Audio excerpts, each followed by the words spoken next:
Ya, saudara-saudara, jumpa bersama saya ya. Ini adalah video perdana saya dan kita akan berbincang-bincang tentang sebuah kisah lucu yang terjadi di barak militer ya. Tepatnya di sebuah barak militer artileri Medan atau Armet yang terletak di salah satu kota di Jawa Barat, di mana ada kejadian perselingkuhan yang melibatkan seorang anggota TNI berpangkat prajurit kepala dengan istri dari rekannya sesama anggota TNI di batalion Armet tersebut. Parahnya lagi, perselingkuhan itu terjadi ketika suami dari perempuan ibu anggota Persit itu sedang bertugas di luar kota ya, sedang bertugas pengamanan di Provinsi Maluku Utara. Seperti itu ya. Jadi di hadapan saya ini sudah ada salinan putusan yang diterbitkan oleh Mahkamah Agung tentang kronologis kasus tersebut beserta putusan dari hakim ya, hakim pengadilan militer. Jadi ini memiliki sumber yang jelas, bukan ecek-ecek, bukan fitnah juga ya. Nah saudara, mari kita ikuti kisah antara si oknum Praka ini dengan istri dari temannya. Mari kita sama-sama mengikuti. Terdakwa masuk menjadi prajurit TNI AD pada tahun 2010 melalui pendidikan secata PK Gelombang 2 di Rindam 1 Bukit Barisan. Setelah lulus dilantik dengan pangkat Prada atau prajurit 2, dilanjutkan dengan pendidikan kejuruan Tamtama Artileri Medan di Pusdik Armet Cimahi. Setelah selesai ditugaskan di batalion titik-titik, dan ketika melakukan perbuatan yang menjadi perkara ini terdakwa berdinas di batalion Armet titik-titik. Nah, dia sudah menikah dengan istrinya berinisial M yang dalam kasus ini berstatus sebagai saksi 3 pada 2014 lalu dan dikaruniai 2 orang anak. Sementara Kopral 2 titik yang dalam kasus ini menjadi saksi 1, yakni rekan kerja dari oknum tersebut, di mana istrinya disikat oleh oknum TNI tersebut, sudah menikah dengan istrinya, itu saksi kedua yang menjadi pasangan selingkuh dari oknum TNI tersebut pada tahun 2013. Nah ceritanya pada Juli 2020 terdakwa mengetahui apabila saksi 1, yaitu rekan kerjanya itu sekaligus tetangganya di barak militer ya, akan melaksanakan tugas di Maluku Utara.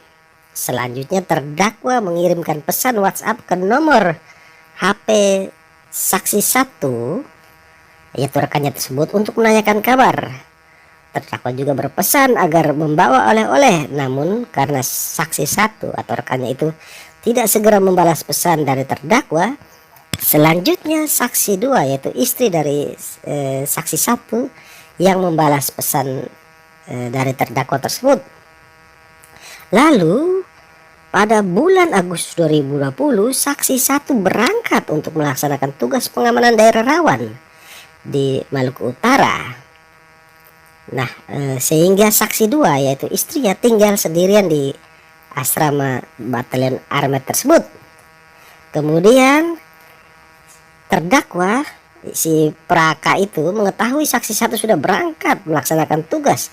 Kemudian terdakwa mulai mencari kesempatan untuk mendekati saksi 2 dengan mulai mengirim pesan WhatsApp atau chatting maupun video call kepada saksi 2 untuk menawarkan apabila perlu bantuan terdakwa. Gombal nih ya. Nah dan sejak saat itu antara terdakwa dengan saksi 2 mulai sering membicarakan permasalahan rumah tangga masing-masing. Oleh karena seringnya curhat sehingga hubungan antara terdakwa dengan saksi dua menjadi akrab atau dekat, sehingga saksi dua merasa nyaman dengan terdakwa. Sudah mulai masuk ke dalam lingkaran setan lubang buaya ya. Nah, pada bulan Agustus 2020, saksi dua menjalani isolasi mandiri di rumah dinas karena terpapar COVID-19. Wow. Kemudian pada pertengahan bulan September 2020, saat terdakwa melaksanakan tugas piket angkutan di batalion, dia mengirimkan pesan menanyakan kabar ke saksi dua dan dijawab saksi dua, sedang tidak enak badan mas. Selanjutnya terdakwa menawarkan untuk memijat saksi dua dan dijawab saksi dua, iya mau. Kemudian sekira pukul 12 tengah malam, terdakwa dengan berpakaian kaos loreng, celana loreng dan memakai sendal datang ke rumah saksi dua. Lalu terdakwa masuk melalui pintu belakang yang tidak dikunci. Kemudian terdakwa masuk ke dalam kamar belakang dan melihat saksi dua sudah menunggu terdakwa dengan berpakaian daster. Setelah di kamar, terdakwa dan saksi dua ngobrol. Lalu terdakwa mulai memijat punggung saksi dua dengan posisi duduk di samping saksi dua. Lalu terdakwa memegang tangan saksi dua sambil memijat punggung saksi dua.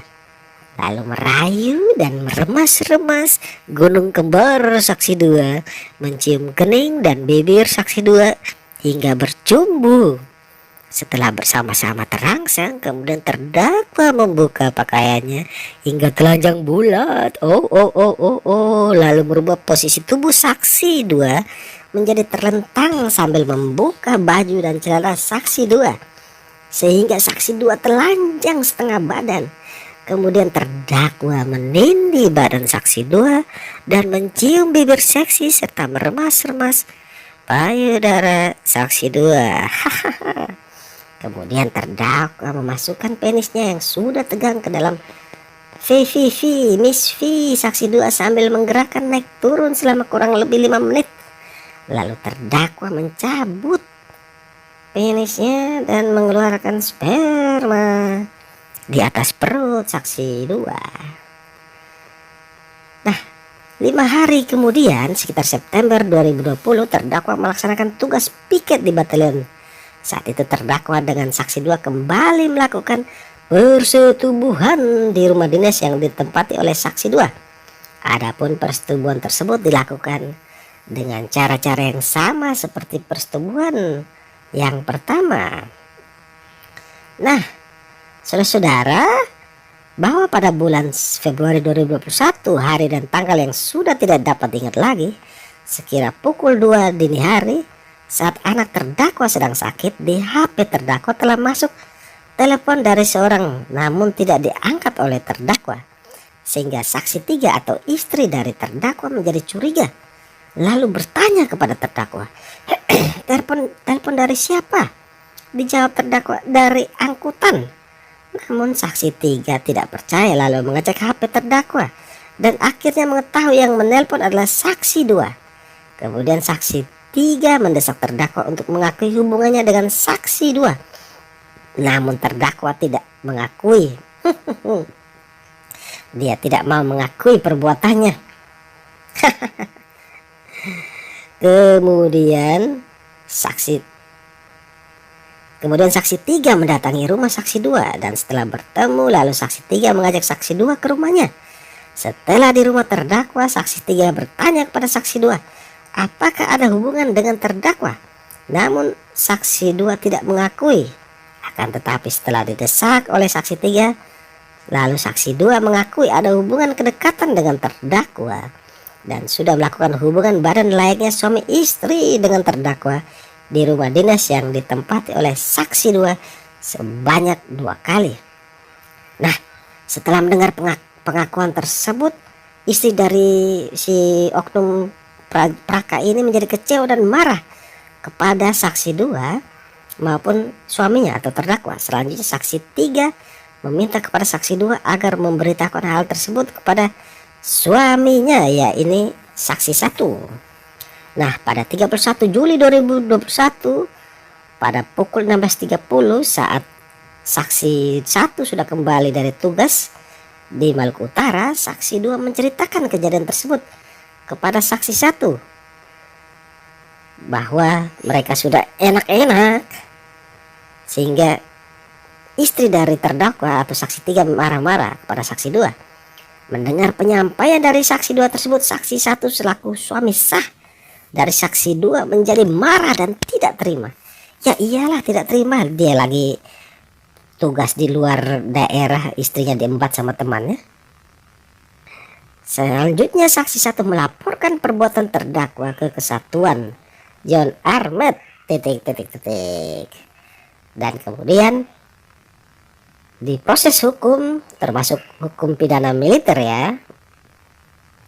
Nah saudara-saudara, seperti itu jalan ceritanya. Nah ini ada beberapa keterangan yang lucu-lucu gimana begitu ya. Maaf kalau saya batuk. Nah seperti ini. Nah lucunya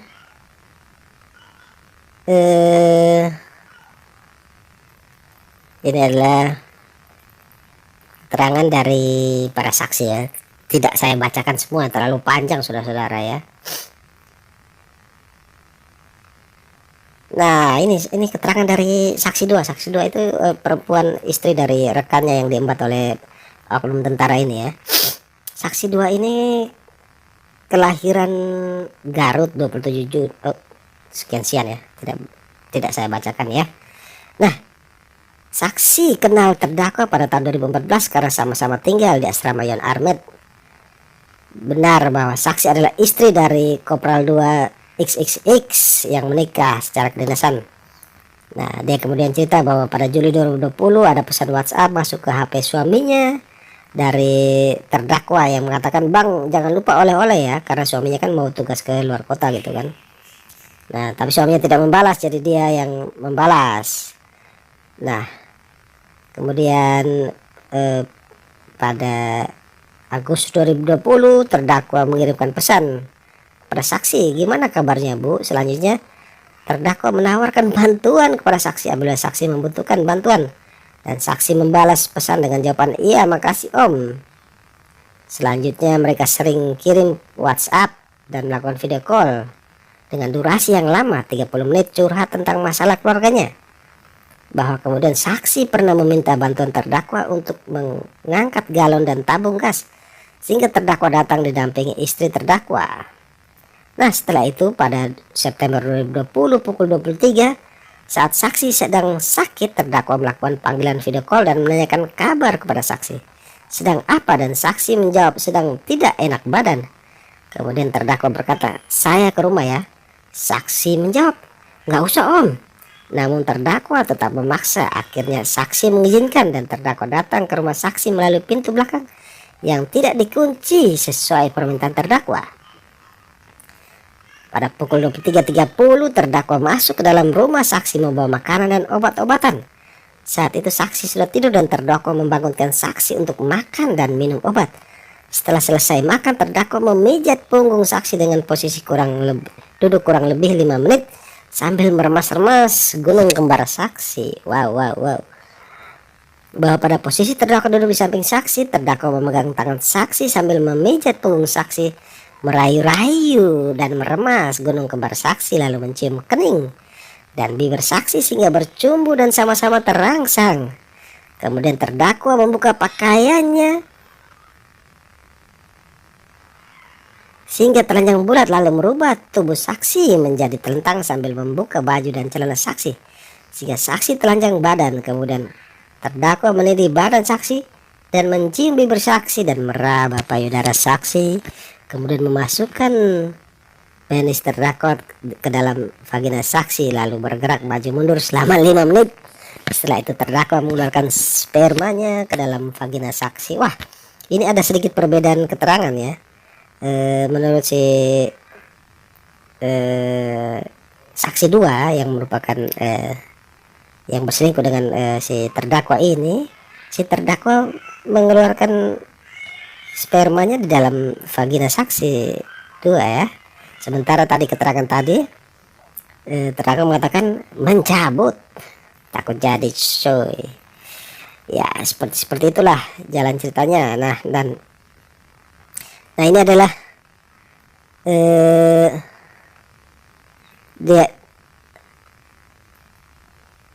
dia mengatakan bahwa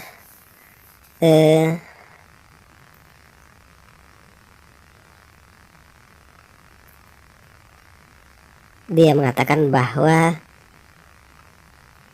mengakui bahwa mereka sudah 2 kali melakukan hubungan. Nah, singkat cerita, kemudian dalam persidangan terdakwa ini divonis hukuman kurungan atau pidana penjara 5 bulan, dan pidana tambahannya parah sekali, yaitu dipecat dari dinas militer. Wow. Jadi ini pelajaran ya buat saudara-saudara yang sudah menjadi anggota TNI namun masih playboy. Jangan pernah melakukan perbuatan-perbuatan seperti itu ya. Karena jika ketahuan, apalagi mengembat istri dari rekan sesama TNI harusnya menjaga begitu ya, bukan mengembat gitu. Kalau ketahuan bahaya, risikonya bisa dipecat. Berarti perjuangan kita sudah sia-sia karena sudah capek-capek ikut pendidikan militer kemudian dipecat hanya karena melakukan perbuatan-perbuatan yang tidak terpuji seperti ini. Oke ya, seperti itu kisah pertama dari video saya ini ya. Jangan lupa di like videonya, di komen yang panjang, kemudian subscribe bagi yang belum subscribe ya, lalu di share. Oke, terima kasih, sampai ketemu dalam cerita-cerita hot yang lain. Salam ya.